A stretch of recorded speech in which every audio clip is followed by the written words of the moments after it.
I've been thinking a lot recently. I generally try to avoid doing that because my doctor says that if something is painful or causing discomfort, then you should probably stop doing it until you can find out why it's uncomfortable. But I found an ideological sweet spot for me, and that sort of thing does tend to give people an unignorable itch in the old noggin. So here we are. Here's what happened. I found a home in the Cyberpunk community. Not a literal home in a physical community, though that would be awesome, and I feel like I have a lot to offer, so if anyone has any leads, hit me up. No, what I'm talking about is an ideological home. That sweet spot. If you haven't heard about Cyberpunk, it's sort of the antithesis of Cyberpunk. Where Cyberpunk is nihilistic and dark and bleak, Cyberpunk is forward-looking, bright, and hopeful.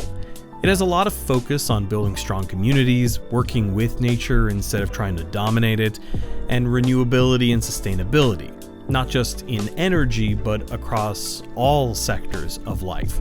That means more natural, sustainable fabrics for clothing, repairing or repurposing broken goods instead of throwing away and replacing them, and the understanding that instant gratification has hidden costs, and living slow is okay.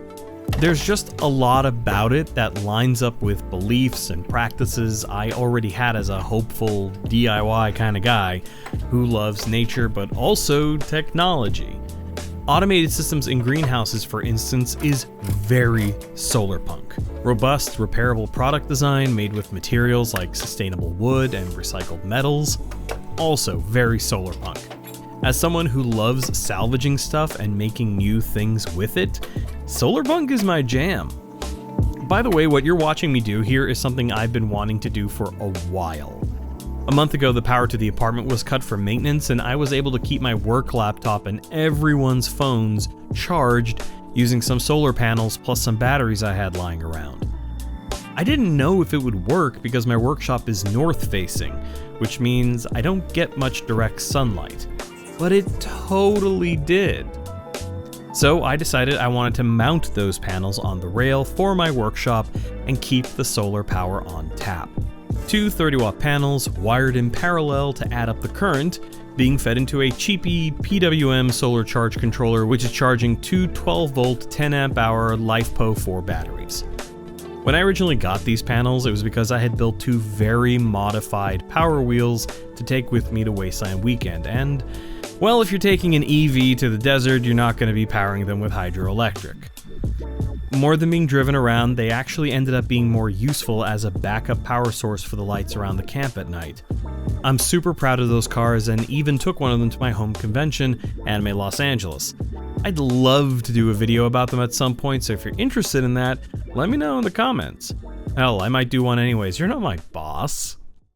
Nothing about wiring up these panels is particularly complicated, but for this project I didn't want to do any soldering or crimping, so I tried to use wires I already had soldered to the panels and Vago blocks to make the connections. For my fellow native English speakers, I know the prevailing pronunciation in our neck of the woods is Wago. Vago blocks are a German product, and I follow a lot of German makers and streamers, so I want to do them proud. German has this stereotype of being a very aggressive language, but I've actually been mulling over taking some lessons because I found it to be really pleasing to the ear, like Portuguese or Swedish. I've had people ask me once or twice if I'm a plan it out maker or a freehand maker. For some projects like my RCK truck, video forthcoming, where there is a lot at stake cost or time or materials wise, I like to plan ahead. When I remodeled a portion of my parents' condo, I built the entire space in CAD, including the 2x4s in the walls. Doing this gives me a chance to spot problems before they happen and plan around them, saving time and avoiding waste. For projects like these,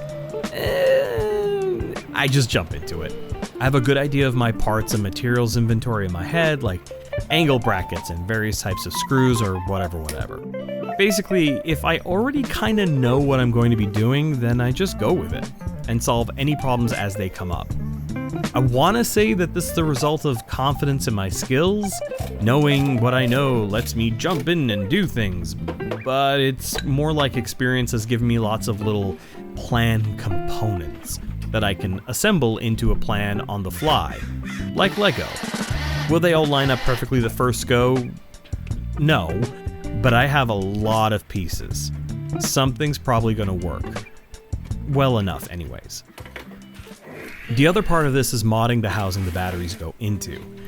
I don't like how it is right now, so I'll come up with something better eventually, but the solar charge controller needs to go somewhere, and it might as well be close to the batteries. There wasn't a lot of room on the box, so it was a bit of a tight squeeze, and of course the wiring was a little bit of a hassle, but at the end it all came together. At some point, I'll get everything in a more permanent home. You might be thinking, more permanent? That's oxymoronic, but that's also the point. Nothing is truly permanent. Nothing needs to be. Nothing should be. Permanent means nothing changes, but everything changes. It's just a matter of degrees, often in the opposite direction you'd expect. After all, nothing is more permanent than a temporary fix. The more things change, the more things stay the same. And besides, assuming something is permanent assumes there's no room for improvement, no way to make a situation better. And that's kind of the whole thing about Solarpunk. The situation can be made better. I think it can be made better. And maybe putting up 60 watts of solar panels on a north-facing balcony to power probably just the lights of a workshop isn't gonna change the world. I know it's not going to change the world, but it makes things just a little bit better. And if we all try to make things just a little bit better, all of those little bits better add up.